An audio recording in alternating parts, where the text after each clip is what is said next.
Bonjour à tous et à tous, bienvenue dans cette toute nouvelle vidéo. Aujourd'hui on est parti sur un petit tuto, mais cette fois-ci un tuto d'animation et non pas de rigging. Une vidéo qui fera suite à la dernière vidéo où je rig la myrtille. Ici on va utiliser du coup ce rig là pour faire l'exercice de base de l'animation, la balle qui rebondit. Là ça va vraiment être un tuto ciblé pour les débutants. On va vraiment voir les bases de comment on fait pour animer tout simplement sur Blender. Et donc pour ça on va essayer de faire rebondir cette myrtille. Donc première chose, pour commencer à animer, il nous faut quelque chose avec quoi animer. Ici la scène est vide, donc on va essayer d'apporter le rig qu'on veut utiliser dans notre scène, en l'occurrence le rig de la myrtille. Aussi, si vous voulez procurer le rig de la myrtille gratuitement, il est disponible dans mon Gumroad, donc c'est dans la description, il vous suffit de le télécharger et comme ça vous pouvez l'utiliser comme vous le voulez. Une fois que vous l'avez téléchargé, maintenant il va falloir l'importer dans la scène. Donc pour ça il y a deux solutions, il y a le link et le append. En général moi je préfère utiliser le link, mais globalement ça va faire à peu près la même chose. La seule différence c'est que quand on va append, le rig sera pleinement enregistré dans notre fichier, ce qui va dire qu'on va pouvoir modifier le rig, etc.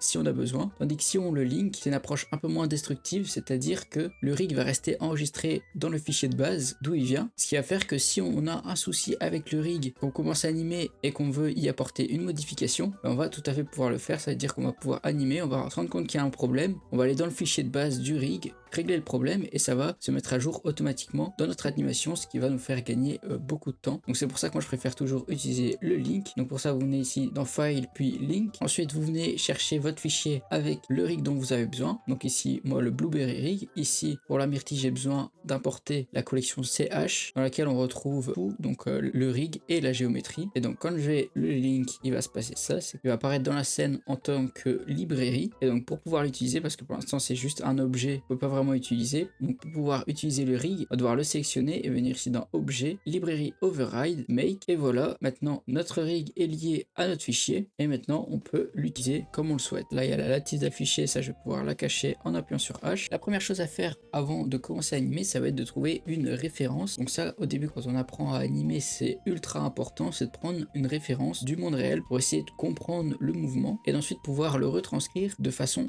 cohérent. Donc pour vos vidéos de référence, c'est hyper simple. Ici on veut faire un exercice de bouncing ball, donc le moyen le plus simple c'est d'aller sur YouTube, vous marquez bouncing ball. Ici j'en ai trouvé une, bon, simplement des vidéos de balles qui rebondissent dans la vraie vie. Alors ça peut paraître tout bête, mais ça va être hyper important, vraiment bien comprendre le mouvement en fonction aussi du style que vous voulez donner. Vous voulez que ce soit comme là, plus une balle en caoutchouc ou une balle de tennis ou un ballon de plage, ça va pas rebondir du tout de la même façon, donc il faudra bien choisir votre référence de ce que vous voulez faire. On voit ici dans la vidéo plus tard il fait la même chose mais avec une tomate et forcément le rebond il est différent. Donc voilà pour les références. Une fois que vous avez votre référence d'animation, on va pouvoir passer à l'animation en elle-même. Donc quand vous avez votre rig, pour pouvoir commencer à animer, il va falloir vous le sélectionner. On va pouvoir appuyer sur CTRL Tab pour passer en pause mode. C'est là où on va pouvoir commencer à utiliser les différents contrôleurs du rig. Et là en soi vous pouvez déjà commencer à animer directement dans la timeline. On va pouvoir aller un peu plus loin et utiliser des fonctionnalités de Blender pour l'animation qui vont nous être très utiles. Donc la timeline elle va nous être utile, donc on la garde, on peut la descendre ici pour garder juste les paramètres et on va venir créer ici une deuxième fenêtre où on va cette fois-ci utiliser le Dope Sheet. Alors le Dope Sheet c'est quoi? C'est une timeline un peu plus complète faite pour l'animation. On va pouvoir voir vraiment le détail de toutes nos clés d'animation, etc. Nous on va venir ici passer en Action Editor et créer une nouvelle action, donc une nouvelle animation. On va pouvoir renommer, ici je vais écrire Bouncing Ball. Vous l'aurez peut-être compris, grâce à ça on va pouvoir créer plusieurs animations différentes sur un même rig et pouvoir les réutiliser dans différents contextes. Ici on va garder Bouncing Ball, on va se mettre à la frame 0 et on va pouvoir commencer à animer. Donc maintenant on va devoir construire la première pose de notre animation. Donc on va imaginer que notre myrtille tombe de haut et rebondit ensuite sur le sol. Donc on va pouvoir venir ici la monter tout simplement pour créer notre première pose. Et pour enregistrer cette pose, il va falloir y mettre une clé. Donc pour ça il y a plusieurs solutions. Soit on appuie sur I, quand on appuie sur I ça vient mettre une clé sur tous les paramètres du contrôleur qu'on a sélectionné, ou vous pouvez aussi activer ce que je recommande, l'auto-keying, donc juste ici dans la timeline, qui va faire que dès que vous serez à un endroit dans la timeline et que vous ferez une modification sur la pose de votre personnage, ça créera automatiquement une clé qui vous simplifiera beaucoup la vie. Donc ça on va le laisser activer. On va quand même revenir sur notre frame 1. Aussi assez important quand on crée nos poses, c'est qu'à chaque nouvelle pose bien mettre des clés sur tous les contrôleurs pour éviter après des soucis d'interpolation, des interpolations un peu bizarres. Ça va être important de faire ça. Donc pour ça on sélectionne tout avec A, on fait I et comme ça on est sûr qu'il y a bien une clé sur tous nos contrôleurs dans notre première pose. Alors je vais également ajouter un sol, ce sera plus visuel, voir la faire rebondir dessus. Aussi, ce qu'on peut faire, j'ai oublié de le dire juste avant quand je parlais des références, mais c'est qu'on peut l'ajouter directement dans notre viewport pour nous aider. Donc il y a plusieurs solutions pour ça, mais la meilleure solution, ça va être de créer un plane qu'on va mettre à la verticale et sur lequel on va venir ajouter notre vidéo. Donc pour ça, soit vous glissez directement votre vidéo depuis vos fichiers dans le shader editor comme ici, ou soit vous ajoutez simplement un node image séquence et vous venez chercher votre vidéo dans vos fichiers. Ensuite, on va connecter ça à Color. Vous voyez ici qu'on a directement notre vidéo qui se met. On peut faire aussi, c'est carrément enlever le BSDF pour le passer directement en face. Ça revient exactement au même. De toute façon, ça sera pas dans le rendu, donc il n'y a aucun souci à ce niveau-là. Et pour que la vidéo se lise, parce que là on voit que la vidéo elle a pas l'air de se lire, on va devoir activer l'auto-refresh. On va cliquer aussi sur le cyclic. Nombre de frames, je sais pas exactement combien de frames fait cette vidéo. Je vais mettre 10 000 pour être sûr. Ça va tout prendre bien en même temps. Et moi je veux que la partie qui m'intéresse, c'est-à-dire celle-ci, où elle rebondit verticalement, je veux qu'elle soit au tout début. Donc ce que je peux faire, c'est mettre à frame 0 et venir gérer ici l'offset pour trouver la partie dont j'ai besoin, juste ici. Et normalement là, si je mets play, voilà, on a notre référence. Maintenant je vais pouvoir revenir à l'animation. On va pouvoir créer d'autres poses. Donc là on a notre première pose. Alors pour l'instant il n'y a pas encore de squash, de stretch ou même d'expression faciale, parce qu'on va aller progressivement vers le détail. On va s'occuper d'abord du mouvement principal, assurer que la balle rebondisse bien avec un bon timing, et seulement ensuite, une fois que ça sera bon,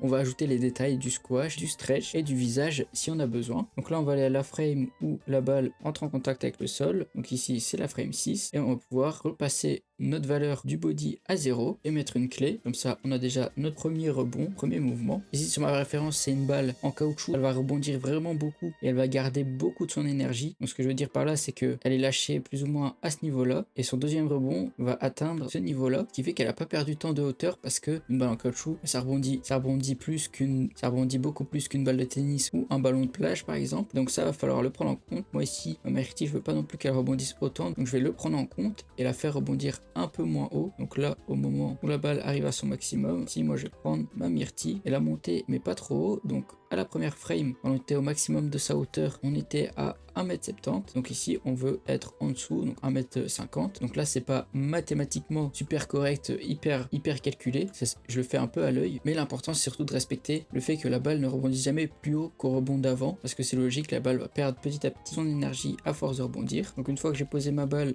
je vais pouvoir sélectionner, appuyer sur I pour bien ajouter une clé, tous mes éléments. Je vais aller au moment où il y a le deuxième contact, faire Alt G pour initialiser la pose de la Myrtille et refaire exactement le même processus que j'ai fait la première fois, c'est-à-dire aller au moment où la balle est à son point le plus haut, remettre une clé et ainsi de suite jusqu'à ce que la balle arrête de rebondir.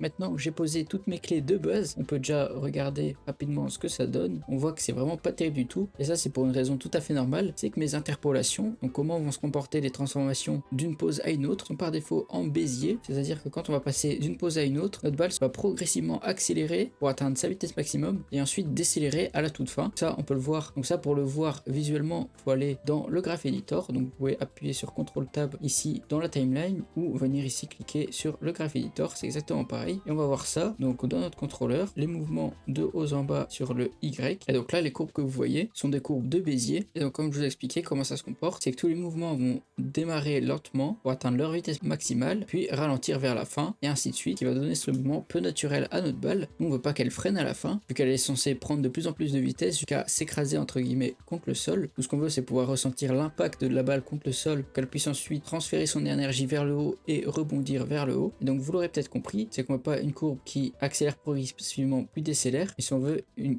courbe qui accélère progressivement et qui s'arrête net. Et donc pour changer ça, il y a deux solutions. Soit vous venez ici modifier ça dans le Graph Editor, vous venez à l'endroit où vous voulez qu'il y ait un arrêt net, vous sélectionnez votre keyframe, vous appuyez sur V et là vous aurez accès à différents comportements des handles. Donc les handles c'est les petites poignées ici que vous voyez sur le côté qui nous permet de gérer les courbes. En faisant V on va pouvoir changer ce comportement qui par défaut nous donne des courbes en Bézier. Et donc si vous venez par exemple les modifier en les passant en vecteur, vous voyez que ça a changé totalement la manière dont la courbe va se comporter et on va le voir tout de suite à l'animation. Ce que ça change, c'est que le rebond et tout de suite beaucoup plus correct. Quand on fait la comparaison avec avant, si je viens remettre par défaut, c'est pas du tout naturel. Et une fois que je suis en vecteur, là, ça a beaucoup plus de sens. Et donc c'est dans le Graph Editor qu'on va venir gérer toutes ces subtilités là. C'est que si c'est une balle comme ici en caoutchouc, elle va s'arrêter net et rebondir assez rapidement avant de freiner fortement dans les airs, comme on peut le voir sur la vidéo. Le transfert d'énergie est vraiment intense au premier rebond, ce qui fait qu'elle remonte très vite pour ensuite ralentir. Donc dans ce cas-là, on aura une courbe de ce genre-là, mais en fonction de si on a une balle en caoutchouc ou une balle de tennis ou un ballon de plage, mais on va pouvoir venir modifier comme ça l'intensité du rebond. Donc je sais que le Graph Editor c'est pas la chose la plus simple au début, ça fait un peu peur, etc. J'espère que c'est plus ou moins compréhensible comme ça. C'est au fur et à mesure que vous allez vraiment vous habituer et comprendre son fonctionnement, et vous verrez que c'est ultra utile quand on anime. Alors il y a une deuxième méthode aussi pour passer en vector quand il n'y a pas vraiment nécessité de toucher aux courbes, c'est que vous pouvez directement changer ça sur vos clés. Donc ici c'est la même chose, vous faites V, vous passez en vector et d'office tout va passer en vector dans le Graph Editor. Donc ça peut avoir son utilité quand on n'a pas besoin vraiment de chipoter au détail, mais si vous voulez vraiment aller plus en profondeur dans votre animation, ça va être important d'essayer d'utiliser le Graph Editor. Donc une fois que vous avez corrigé votre rebond ici et que vous avez quelque chose qui vous convient, on va même pouvoir gérer le temps où la balle reste en l'air, si on veut qu'elle reste très longtemps en l'air, qu'elle va flotter un peu, ou si on veut qu'elle retombe assez rapidement. Ça on va le gérer à ce niveau là au moment où elle remonte, et ensuite on va pouvoir faire ça sur tous les rebonds. Ici je vais sélectionner tous les endroits où elle touche le sol, puis appuyer sur V, passer en vector, on va voir tout de suite la différence. Notre mouvement est beaucoup plus naturel et plus réaliste. On va aussi pouvoir corriger certains moments où on a par exemple posé un peu trop haut notre balle. Donc là c'est ce que je vois à la fin, c'est l'avant-dernier rebond ici. Là je le trouve un peu bizarre, et donc ça c'est parce qu'il rebondit un peu trop haut, mais aussi qu'au niveau du timing, donc au niveau du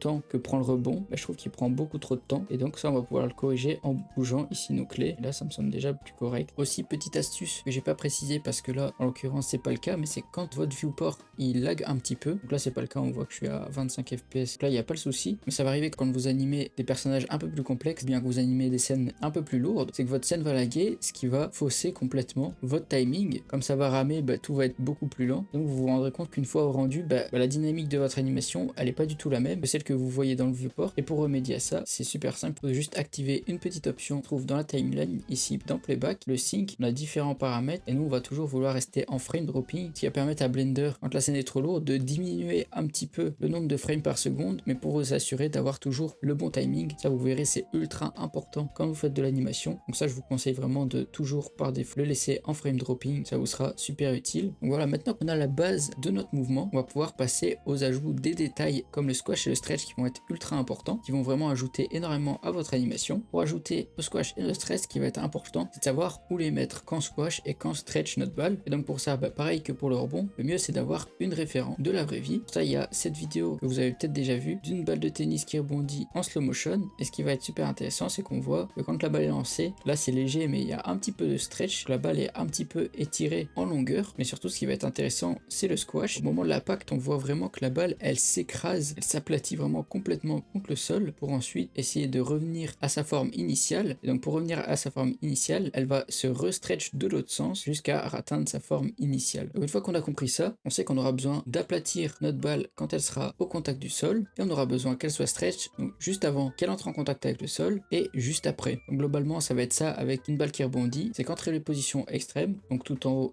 et tout en bas, elle aura toujours tendance à se stretch. Et comme vous l'avez vu dans la vidéo, la balle de tennis quand elle tombe, elle se stretch légèrement en longueur, c'est vraiment très léger, mais étant donné que nous ici on fait de l'animation, on va vouloir exagérer au maximum ce stretch pour donner vraiment plus de caractère à notre animation. Une fois qu'on a compris ça, on va pouvoir commencer à poser notre balle. Quand elle commence à tomber jusqu'avant l'impact, donc jusqu'à ce moment-là, elle va s'étirer. Donc ici on peut venir l'étirer comme ça avec le stretch du haut. Ensuite on peut regarder rapidement ce que ça donne. Ici le fait de la mettre vraiment juste avant l'impact, c'est peut-être un peu exagéré. Voilà, là c'est beaucoup mieux. Je les stretch peut-être un petit peu fort. Ça aussi dans les principes d'animation, l'exagération c'est ultra important. Il vaut mieux toujours exagérer trop que pas assez. Ce sera toujours plus simple de relaxer un petit peu une pose trop exagérée que de l'exagérer encore plus. Donc ici ce qui va être important, c'est qu'au moment où elle tombe, que notre stretch il dépasse pas la hauteur de la balle. Donc là on voit c'est pas le cas du tout, mais si je l'avais laissé un peu trop stretch, on voit que la balle elle monte au-dessus de sa hauteur maximale, ce qui est physiquement impossible possible, qui rendrait l'animation un petit peu bizarre. Donc ça c'est un bon indicateur pour voir si votre stretch est pas trop abusé, c'est si physiquement il semble correct. Là ça semble correct. Maintenant on va pouvoir la stretch à l'impact, et là on voit que déjà dès le premier rebond ça ajoute vraiment de l'impact à notre rebond. Donc ça c'est cool. Petit détail qu'il y avait, donc par exemple pour la balle de tennis, c'est comme la balle de tennis est vraiment molle, on avait cet effet d'aplatissement vers le bas, et ici dans notre rig on a un contrôleur qui permet de faire ça, donc d'aplatir la balle complètement vers le bas. Donc ça si vous voulez le faire vous pouvez, en fonction du style que vous donnez à l'animation. Si on le fait on n'est peut-être pas obligé de le faire à l'extrême ici comme j'ai fait juste avant, mais on peut là ajouter un petit peu d'aplatissement comme ça si on le souhaite. Ensuite on va devoir ajouter le stretch de quand la balle remonte, ici venir quelques frames après l'impact. Je vais réinitialiser le squash que j'avais fait grâce à ce contrôleur là et venir stretcher avec le contrôleur du bas. On peut essayer de voir ce que ça donne, pas trop mal mais quand même un peu rapide. Je devrais peut-être pas la stretch autant dès le début. On a vu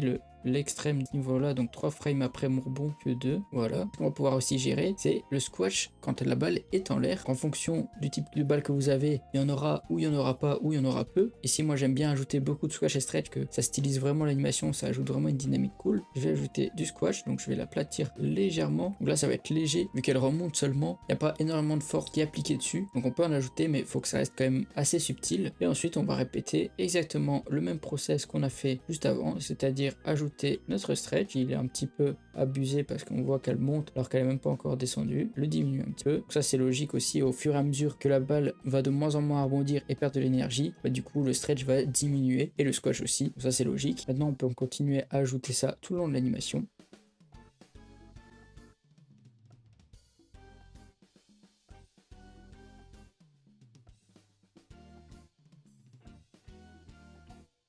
Donc voilà pour les squash et les stretch. Une fois que vous êtes satisfait avec ça, vous pouvez toujours aller un peu plus loin en venant ici dans le graph editor et en sélectionnant vos stretch. Vous pouvez aussi gérer les courbes de vos squash et stretch. Par exemple, si vous voulez les passer en vecteur, avoir vraiment un gros impact comme ici, c'est possible. Vous pouvez aussi corriger les courbes pour le stretch d'en bas. On peut regarder ce que ça donne.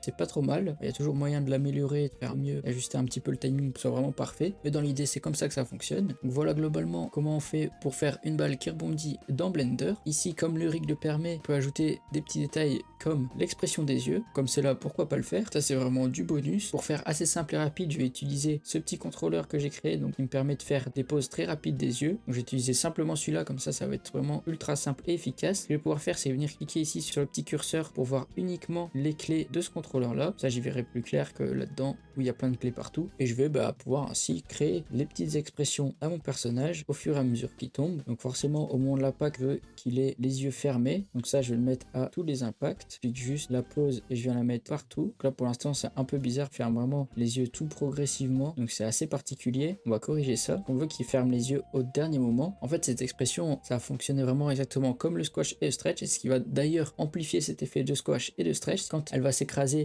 son visage aussi va s'écraser. Ce qui veut dire c'est que quand elle sera étirée, on veut aussi que son visage il soit étiré. Et ça va amplifier encore plus votre squash et stretch. En stretchant les yeux, vous pouvez même aller plus loin en stretchant les yeux individuellement ou même en réduisant les plis. En fait, il y a plein de possibilités différentes. Si je vais me contenter d'utiliser ce contrôleur là, donc je vais juste étirer mes yeux de cette façon. Voilà, ça me semble pas mal du tout comme ça. L'étirer juste avant l'impact et juste après. Donc comme pour le stretch. Ensuite il revient à la normale tout en haut. Puis on va faire pareil, pas se compliquer la vie. On va juste réduire un tout petit peu le stretch des yeux au fur et à mesure qu'il rebondit. Je vais même supprimer le fait qu'il ferme les yeux sur la fin. Comme les impacts sont beaucoup plus faibles, il y a beaucoup moins besoin d'amplifier ça avec le visage. Simplement laisser le visage par défaut. On peut regarder ce que ça donne. Pas trop mal. Le seul souci c'est que comme il ferme les yeux que pendant une seule frame, ça se ressemble vraiment pas beaucoup une fois qu'on joue l'animation. Donc ce qu'on va pouvoir faire c'est corriger ça en ajoutant une frame de plus où les yeux sont fermés. Je trouve que c'est déjà beaucoup mieux qu'avant. Voilà pour les détails des yeux. Maintenant il va rester un tout petit dernier détail, sont les sourcils, et ça a fonctionné vraiment exactement pareil que les yeux. C'est qu'au moment de l'impact, on va pouvoir faire en sorte que les sourcils soient un peu poussés. On peut même gérer leur scale si besoin et réduire un peu l'exagération de la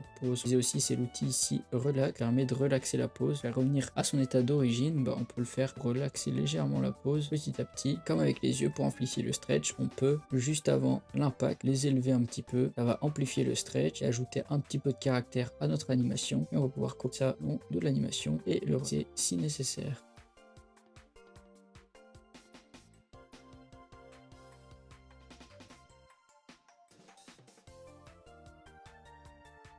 Voilà pour ce tuto de Bouncing Ball. En tout cas, j'espère que vous aurez appris des choses et que ça vous sera utile pour vos futures animations. Si vous avez des questions, n'hésitez pas à les poser en commentaire, j'essaierai d'y répondre du mieux que je peux. En tout cas, moi je vous remercie vraiment d'avoir regardé cette vidéo jusqu'au bout. N'oubliez pas, si vous voulez me soutenir, n'hésitez pas à prendre un de mes rigs qui sont dispo sur mon Gumroad. Merci à tous ceux qui le font, ça supporte vraiment la chaîne. Je vous dis à la prochaine pour une nouvelle vidéo. C'est tout pour moi.